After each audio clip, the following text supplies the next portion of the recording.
क्या परीशे की मंगनी हो जाएगी और क्या शायान साहब अपने बेटे की हालत देखते हुए खुद परीशे के घर जाकर परीशे से अपने किए की माफ़ी मांगेंगे। बारी का बाप परीशे जैसी लड़की को हरगिज़ भी अपनी बहू नहीं बनाना चाहता, लेकिन जब से उसने अपने बेटे की ये हालत देखी है कि बारी तो परीशे के बगैर अपने आप को ही छोड़ता जा रहा है। बारी ना ऑफिस में दिलचस्पी ले रहा है और ना ही अपनी ज़िंदगी में, वो एक जिंदा लाश बन गया है। तो बारी के बाप को बारी पर बहुत तरस आता है। उसे इस बात का एहसास होता है कि उसने अपने बेटे के साथ कितनी ज्यादती की। बचपन से लेकर अब तक उसने अपने बच्चों को पैसा और दौलत तो दी, लेकिन कभी भी अपनी मोहब्बत नहीं दी, क्योंकि शायान साहब हमेशा से ही बिजनेस में इतनी दिलचस्पी रखते थे कि वो अपने बच्चों को वक्त देना ही भूल गए। और अगर अब उसके बेटे को किसी चीज की जरूरत है तो मैं होता कौन हूँ उससे वो खुशी छीनने वाला। शायान साहब को ये ख्याल बहुत तंग कर रहा है, इसीलिए अब वो फैसला करते हैं कि वो अपने भाई की बात को रद्द करके खुद बारी के लिए परीशे के पास जाकर माफी मांगेंगे और परीशे को राजी करेंगे कि वो बारी से शादी कर ले।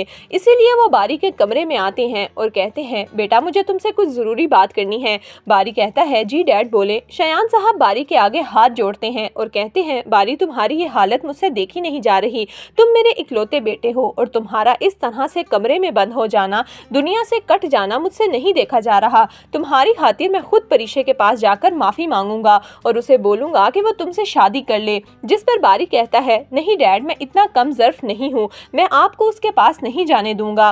परीशे ने खुद मुझे छोड़ा है और किसी और से शादी करना चाहती है, मैं उसे फोर्स नहीं करूंगा कि वो मुझसे शादी करे। शायान साहब को शिद्दत से एहसास होता है कि बारी मेरी मोहब्बत में अपनी मोहब्बत को भूल रहा है, वो मेरा सर ना झुके इस वजह से अपनी मोहब्बत को खुद से दूर कर रहा है। अब मुझे तो लगता है कि शायान साहब को अपनी गलती का एहसास हो जाएगा और वो अपने भाई की बात को नजरअंदाज करते हुए परीशे के घर उससे माफी मांगने पहुंच जाएंगे। जबकि दूसरी तरफ परीशे ने अपनी दादी को इजाजत दे दी है कि वो जो चाहे करे, जिससे चाहे उसकी शादी करवा दें, लेकिन मुझे लगता है कि मंगनी के वक्त शायान साहब परीशे को ये शादी करने से रोक लेंगे।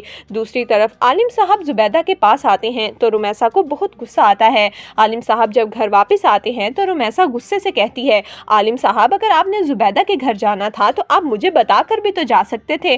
जिस पर आलिम साहब कहते हैं कि मैं अपनी अम्मा से मिलने गया था, तुम्हें इस पर क्या तकलीफ है। जिस पर रुमैसा को बहुत गुस्सा आता है। वो हरगिज भी आलिम को जुबैदा के पास नहीं जाने देना चाहती। वो चाहती है कि तमाम दौलत, पैसा और आलिम साहब की मोहब्बत सिर्फ उसे और उसके बच्चों को मिले।